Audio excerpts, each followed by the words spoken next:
friends. This is Shikha Singh. This video is on the FIR, that is First Information Report. What you can do when you have seen something happening around you. Now, who can file an FIR? The person who has seen the happening of the crime, or the person who is related to a particular person, the person who is seen the happening of the particular crime, or the police itself can file an FIR in a particular case. You can also give a telephonic communication to the police if you cannot go to the police station. If they feel like lodging an FIR, they can lodge an FIR. What is the basis of lodging an FIR? When you go to the police station, what happens? When you go to the police station, you have to give a written complaint about what have happened or incident. When you give that particular incident in written, the police see it, that whether that crime is a cognizable crime or a non-cognizable crime. Friends, I would like to tell you what is the difference between cognizable and non-cognizable offense. First, the cognizable offense is the offenses which are criminal in nature in a simple word, and the non-cognizable offense are the offense which are non-criminal in nature. The example of the cognizable offense are murder, rape, robbery, or any criminal offense, or any offense related to a woman or children, that is cognizable in nature. And second is non-cognizable in nature, that is defamation or any thing you have misplaced, that is a non-cognizable offense. In that particular case, the police do not file an FIR when told by a person. Then what happened when you go to the police station?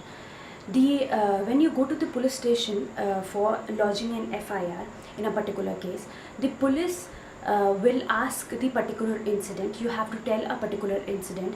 You have to write it down on a paper. They will write it down on a paper, and they will tell you. They will read it for you if you cannot read it or write it, or if you can read it, you can read it itself, and then you have to sign it on that particular complaint. That complaint will be carried forward, and on the as I have told you, on the basis of the cognizable offense, they will file an FIR. They will lodge an FIR, and they will be given to you for the signature, and the copy will also be given to you free of cost, so that you can keep it with you as a evidence that you have filed an FIR.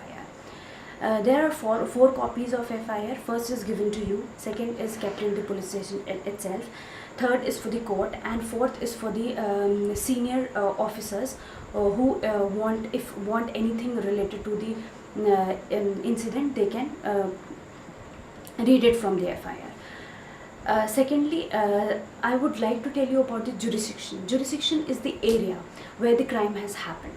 You can file an FIR in whichever police station which is nearest to you from the place of the incident. That is any place. For example, if you have crime committed in the area where you do not belong, or your resident you are not a resident of that particular place, then you can also file an FIR. That is your right. That is called a zero FIR. Zero FIR will be filed by a police, and after that they will transfer that copy to your area for the further investigation.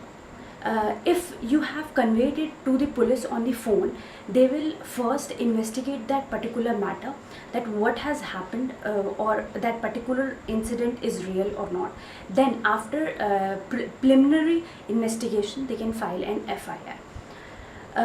Thirdly, friends, I would like to tell you that sometimes it happens that when you go to the police station, nobody listens to you. Then what's your right? What you can do if the police officer present over there is not listening to you?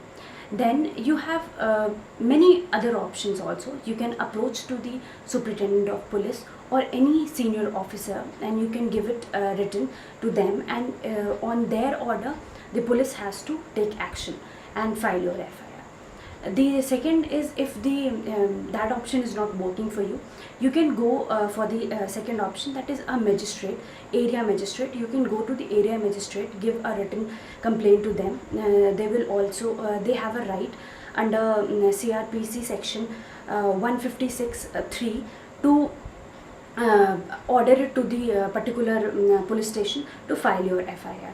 Third, you can go to the state, you can file and complain to the State Human Right Commission and the Central Human Right Commission too.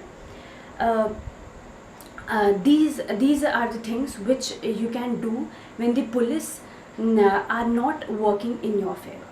Fourthly, friends, I want to tell you that sometimes it happens that somebody lodges an FIR which is false in nature.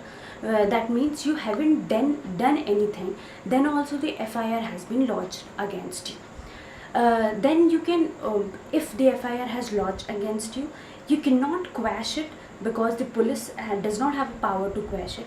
So you can go to the High Court, and you can go to the High Court, and under section 482, the High Court has a right, they have a power to quash that particular FIR if you have a valid evidence with you and they believe that evidence is real, or the FIR which is being filed against you, that is false.